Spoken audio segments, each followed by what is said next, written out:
Salut à tous, j'espère que vous allez bien. Aujourd'hui, c'est l'avant-match Barça-Celta Vigo. On y va, c'est parti.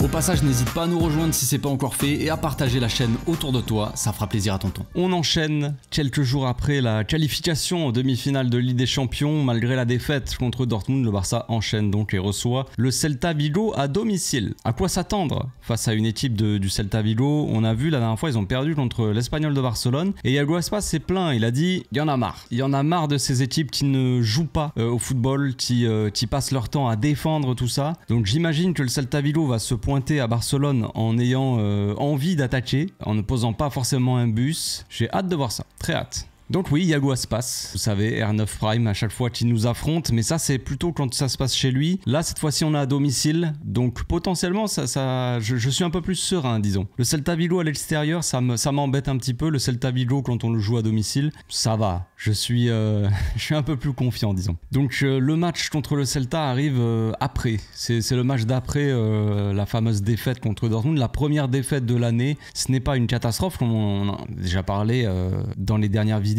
Mais voilà, c'est aussi le moment où l'équipe doit se remettre un petit peu la tête à l'endroit, disons, parce que évidemment les joueurs déjà n'étaient pas contents après la défaite contre Dortmund. Certes on était qualifié, mais on a fait un non-match, j'ai envie de dire, presque. L'équipe n'a pas forcément joué sérieusement, peut-être, je dirais pas qu'ils n'ont pas pris le match au sérieux, mais en tout cas, je sais pas, soit physiquement on était atteint, soit ils se sont dit on a 4 buts d'avance, voilà, tranquille, pendant que Dortmund ils ont dit on a 4 buts de retard, on n'a plus rien à perdre, on va tout donner. Donc cette différence là d'envie peut-être, elle nous a pas été fatale, mais ça aurait pu. Ça aurait pu, franchement, attention. Donc ça nous sert de piqûre de rappel, un petit peu de tape derrière la tête, tu vois, histoire que le Barça ne s'endorme pas trop et ne se voit pas déjà champion dans tous les domaines, dans toutes les ligues. Tu vois, là on joue la Liga, on a que 4 points d'avance sur le Real Madrid, donc il va falloir évidemment gagner ce match. Maintenant la question c'est, est-ce qu'il faut faire des rotations? C'est toujours la même question. Mais c'est vrai que le Barça enchaîne beaucoup. Depuis le retour de la trêve, là on nous a en plus rajouté un match reporté dans des conditions un peu compliquées, où c'était 2 jours avant notre match et tout, c'est un peu n'importe quoi. Donc voilà, on a quand même enchaîné les résultats, tout ça, malgré donc là la première défaite de l'année, mais sinon généralement on enchaîne plutôt les victoires. Mais on sent quand même un Barça assez fatigué, surtout Lamine Yamal,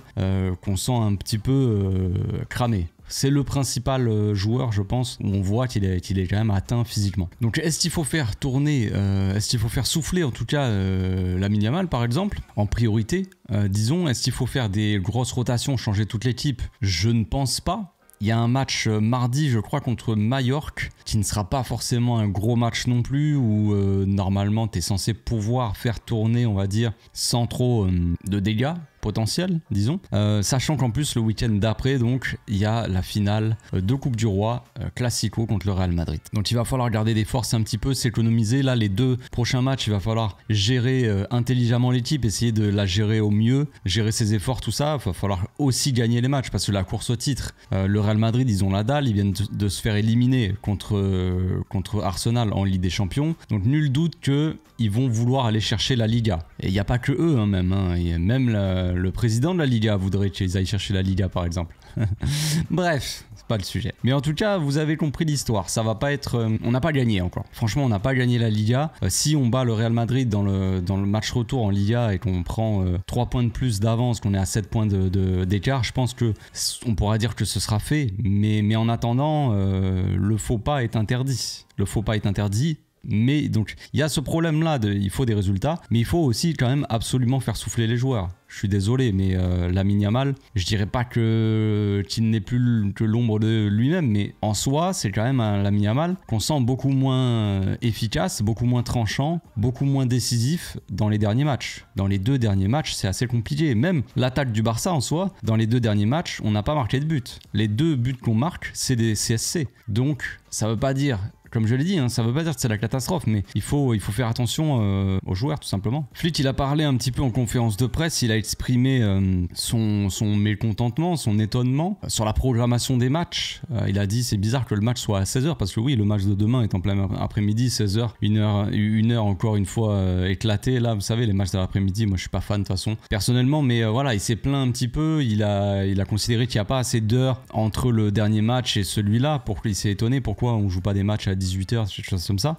Bon, peut-être après à 2 heures de différence, je sais pas si ça aurait changé grand chose, mais en soi, il est quand même assez étonné de la programmation. Il se demande qui gère ça, qui est le responsable. Il a dit que c'était un petit peu une blague, quoi. C'était pas normal. Donc il a dit c'est pas une excuse, c'est juste que voilà, je suis étonné. Donc j'espère que les médias ou les supporters vont pas dire que Flick essaie de trouver des excuses. C'est juste que c'est pas normal. Je pense que les coachs, les acteurs du football, que ce soit les joueurs, le staff, le coach, ils ont quand même le droit de se plaindre quand il se passe des choses qui ne sont pas vraiment correctes, quoi, je dirais. Flick a d'ailleurs parlé, j'ai parlé de Lamine juste avant, de sa gestion. Il a dit que bon, Lamine était un génie, voilà, qu'à 17 ans, il subit quand même pas mal de pression. Au final, c'est vrai, de toute façon, j'en ai parlé aussi dans la vidéo d'hier, mais c'est vrai qu'on a tendance à naturellement mettre beaucoup de pression sur Lamine parce qu'il a placé la barre tellement haute qu'on attend de lui énormément de choses. Mais bon, c'est aussi beaucoup de pression pour un jeune de 17 ans.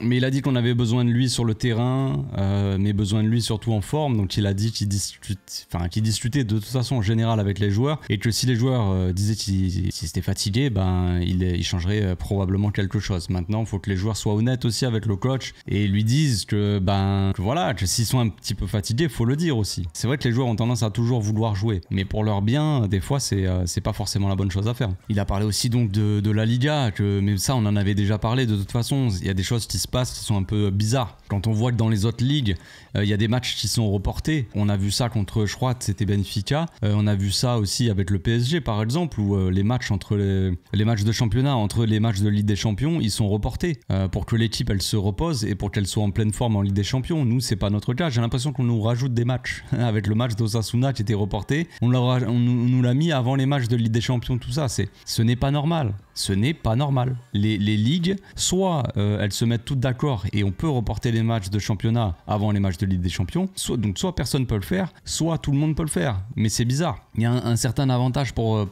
certaines équipes qu'il n'y a pas chez nous. Les matchs sont souvent mal programmés, c'est une dinguerie, c'est une folie. Là, il va y avoir un enchaînement de folie entre les Classicos, les matchs de Ligue des Champions, et on a un match contre Valladolid qui de base est calé à 2 jours après le match de Ligue des Champions, je crois, contre l'Inter. 2 jours. Genre on joue le 4 et on joue le 6. Et ils vont le décaler quand même. Ah bah merci les gars. Merci, mais ils vont le décaler au lendemain. Donc on aura 2 jours de repos juste. Au lieu d'avoir 1 jour de repos, on aura 2 jours de repos, on jouera le 3e. C'est pas intelligent tout simplement. Les championnats, les ligas, la Liga en soi n'a pas spécialement envie, on dirait que leur équipe gagne la Ligue des Champions. Les gars, mettez-les dans les bonnes conditions pour qu'on aille chercher. Ça donnera de la lumière à la Liga. Il y a des joueurs qui voudront venir jouer en Liga, par exemple. Ça va créer de l'argent, du travail, j'en sais rien, moi, tu vois. Mais les mecs, ils réfléchissent pas, en fait, j'ai l'impression. Ça se saurait. Bon, on va parler un petit peu du Celta, quand même. On a parlé un peu tout à l'heure. On a dit qu'ils avaient perdu contre l'Espagnol. Yago Aspas qui s'était plaint un peu de la manière de jouer de l'Espagnol, que c'était dégueulasse, que voilà, et tout. Donc, peut-être un petit peu de somme aussi d'avoir perdu. Mais c'est sûr que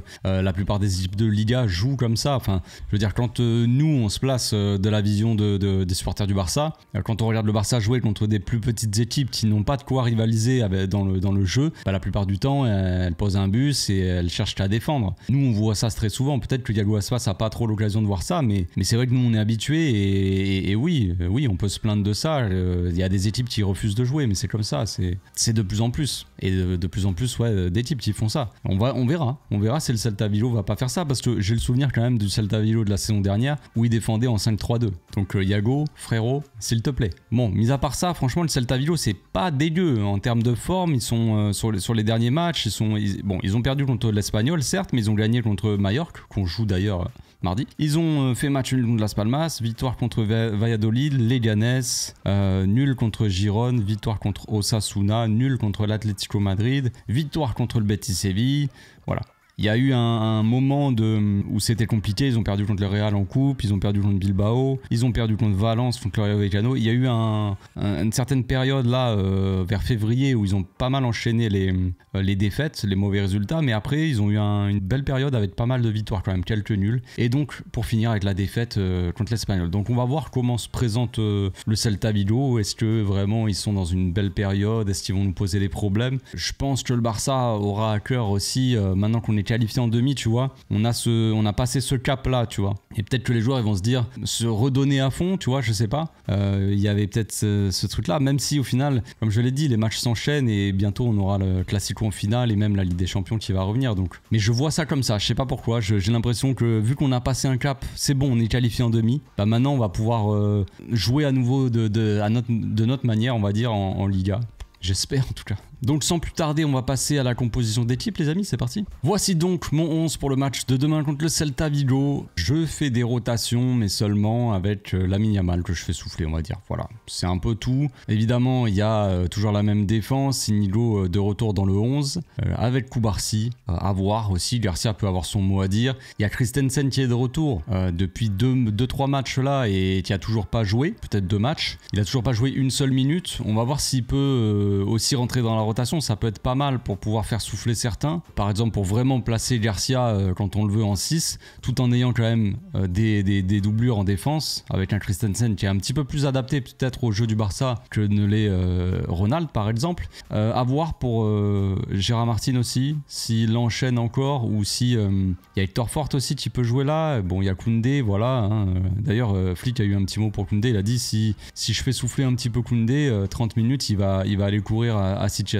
Donc bon, c'était une petite vanne, mais en gros pour dire que s'il choisit de faire souffler Koundé ne se reposera pas, il ira courir quand même. Donc autant qu'il soit utile à l'équipe. Voilà ce qu'il a dit. Donc pas de Fermin dans le 11. J'aimerais tester ce milieu aussi. On l'a déjà testé ce milieu, il avait plutôt bien fonctionné. Ferran, Lewandowski. Bon voilà, il y en a qui pensaient la dernière fois que ça fonctionnait pas. Moi je pense que ça peut être sympathique. Rafinha à droite, bon, c'est pas forcément optimal non plus. Mais d'un côté, on n'a pas forcément de vrai lié droit, mis à part Lamine Yamal. Ferran à droite, il n'a pas été utilisé. Je sais même pas s'il a été utilisé une fois par Flick à droite. Il est souvent soit à gauche, soit dans l'axe, surtout dans l'axe à la place de Lewandowski. Donc en cours de match, j'aimerais bien faire souffler Lewandowski, même Rafinha, et faire jouer par exemple un mec comme Pau Victor. Même pourquoi pas Ansu Fati en fin de match, s'il joue peut-être 15-20 minutes, tu vois, ça peut être sympathique. Pablo Torre aussi existe, il est dans l'équipe, il est toujours vivant, sachez-le. J'ai eu des nouvelles de sa famille, ils m'ont dit si, il est toujours en vie. Donc à voir s'il rentre dans le match, je ne pense pas. Il y a Fermin, il y a Dani Olmo aussi, qui a fait son retour, donc il a joué un petit peu contre Dortmund, Dani Olmo, donc on va voir aussi pour le remettre un petit peu en jambes en attendant, avant d'aller affronter des grosses équipes comme le Real Madrid ou l'Inter de Milan en Ligue des Champions, il va falloir que Dani Olmo monte en puissance et revienne en forme parce que je pense qu'on aura quand même besoin de lui.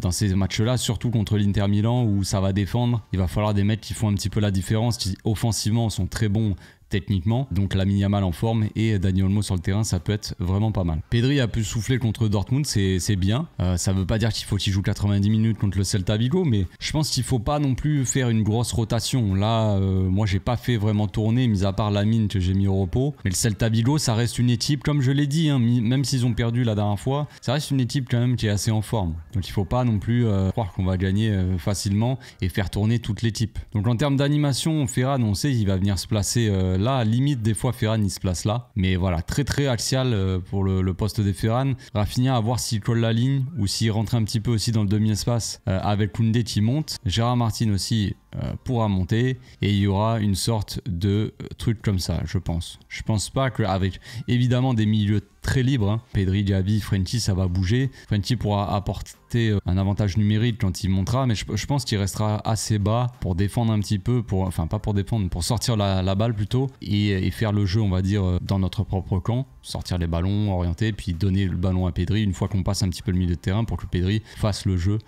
plutôt offensivement. Voilà, c'est tout pour la compo, c'est tout pour la vidéo. Je sais pas ce que vous en pensez les amis, ça me paraît pas trop mal. Est-ce qu'il faut faire plus de rotation? Est-ce qu'il faut faire souffler Lewandowski?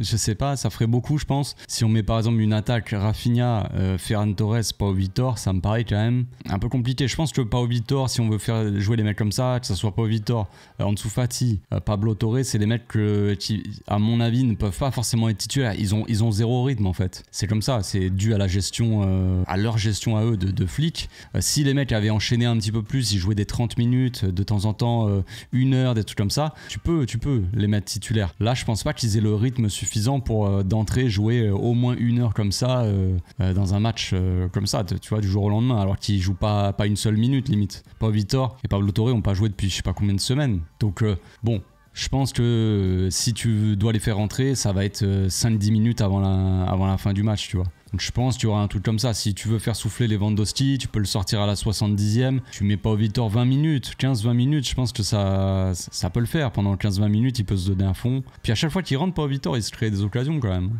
Mais bon, bref, il y a aussi la solution Olmo aussi. Tu peux mettre en faux neuf à la place de Lewandowski, tu mets Olmo. Au milieu, à la place de Diaby ou Pedri, si tu veux sortir, ou bon, Frenkie, tu peux mettre Garcia. À la place de Pedri ou Diaby, tu peux mettre Pablo Torre ou Firmin. Tu vois, t'as quand même pas mal de solutions. Donc on verra bien. On verra bien comment ça va se passer. Mais c'est le moment aussi pour les joueurs de se remettre un petit peu la tête à l'endroit, on va dire. Depuis 2 matchs, c'est un peu plus compliqué. C'est dû, pour moi, hein, c'est dû principalement à la fatigue quand même. C'est pas une question tactique, c'est pas une question d'envie vraiment des joueurs, c'est pas une question de football, purement technique, purement de qualité. C'est vraiment la fatigue pour moi qui s'accumule, ce qui fait qu'on enchaîne un petit peu les matchs un peu plus compliqués. Peut-être qu'il y a du doute qui s'installe, voilà, tu vois.